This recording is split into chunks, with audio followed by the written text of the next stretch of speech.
খাগড়াছড়ির বাঘাইছড়িতে উপজেলা নির্বাচনের ভোট স্থগিত করেছে সেখানকার নির্বাচন কমিশন।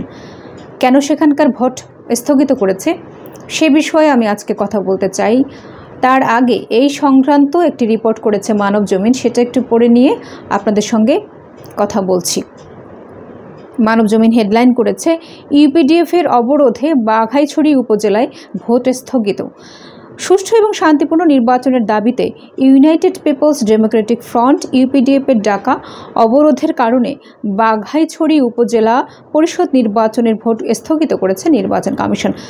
এর আগে গত 29 মে এই উপজেলায় ভোট হওয়ার কথা থাকলেও বৈরী আবহাওয়ার কারণে তা স্থগিত করেছিল। 9 জুন ভোটের নতুন তারিখ দিয়েছিল নির্বাচন কমিশন। এটা ছিল মোটামুটি মানবজমিনের রিপোর্টটি।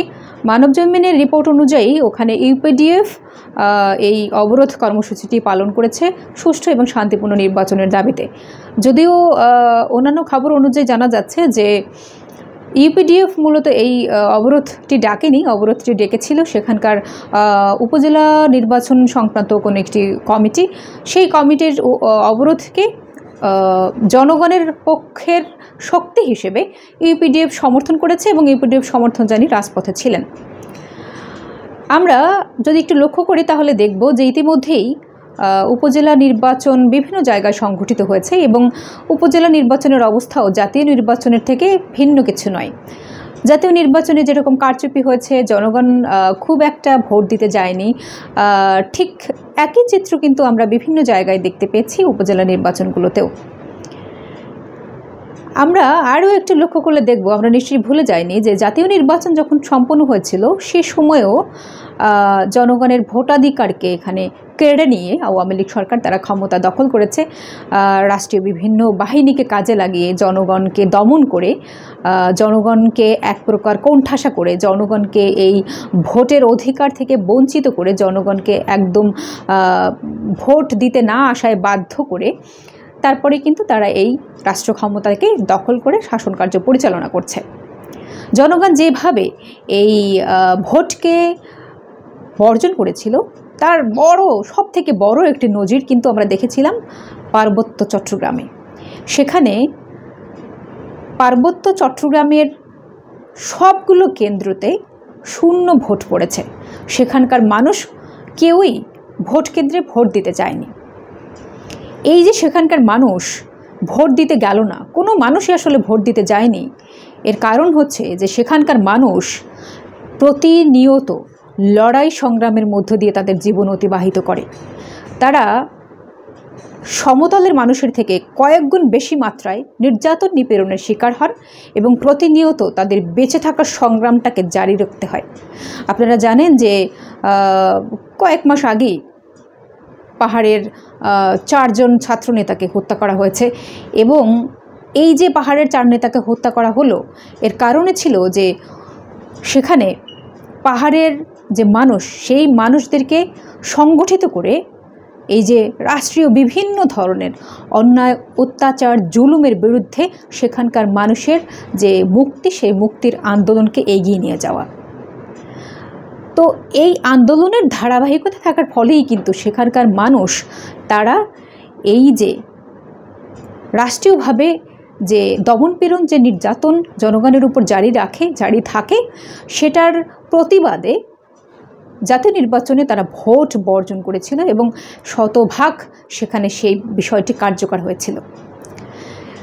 দেখা যাচ্ছে যে উপজেলা নির্বাচন যখন সেখানে সংগঠিত হচ্ছে তখনও সেইখানকার মানুষজন কিন্তু এই অবরোধ কর্মসূচিটিকে সমর্থন করছে এবং তারা চাচ্ছে যে সুষ্ঠু এবং শান্তিপূর্ণভাবে যাতে সেখানে নির্বাচন হয়, সেখানকার জনগণ যাতে তাদের পছন্দের প্রতিনিধিকে নির্বাচিত করতে পারে।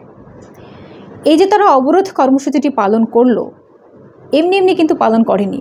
সেখানে সরকার সমর্থিত যে আঞ্চলিক দলগুলো রয়েছে সেই দলের মুখোশ বাহিনী যাদেরকে বলা হয় আর কি, তারা অস্ত্রশস্ত্র নিয়ে সেখানে অবস্থান করছিলেন, জনগণকে ভয়ভীতি দেখাচ্ছিলেন যাতে এখানে সরকার সমর্থিত যে প্রার্থী রয়েছে বর্তমানে সেখানকার চেয়ারম্যান, তাকেই যাতে আসলে ভোট দেওয়া হয় বা তাকে জিতিয়ে দেওয়ার জন্য তারা সেখানে সশস্ত্র পাহারা দিচ্ছিলেন। তো এই বিষয় যখন সেখানকার নির্বাচন সংক্রান্ত যে কমিটি, তারপরে সেখানকার রাজনৈতিক দল, ইভেন সেখানকার জনগণ দেখছিলেন, তখন তারা সেখানে অবরোধ কর্মসূচি পালন করেছে যাতে সেখানকার জনগণ সুষ্ঠুভাবে ভোট দিতে পারে এবং সেখানে যাতে একটি জনগণের ভোটে নির্বাচিত জনপ্রতিনিধি নির্বাচিত হন।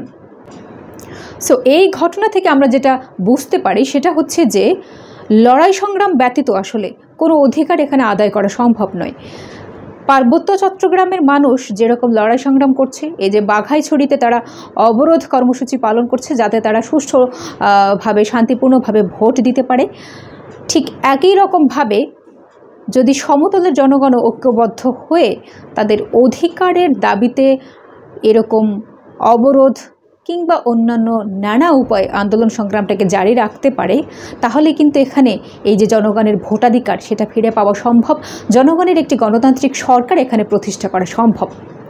পার্বত্য চট্টগ্রামের মানুষের উপরে যে দমন, যে পীড়ন, যে নির্যাতন এখানে প্রতিনিয়ত জারি থাকে, সেই একই রকম না হলেও সমতলের জনগণের উপরেও কিন্তু রাষ্ট্রীয় নিপীড়ন, নির্যাতন জারি রয়েছে।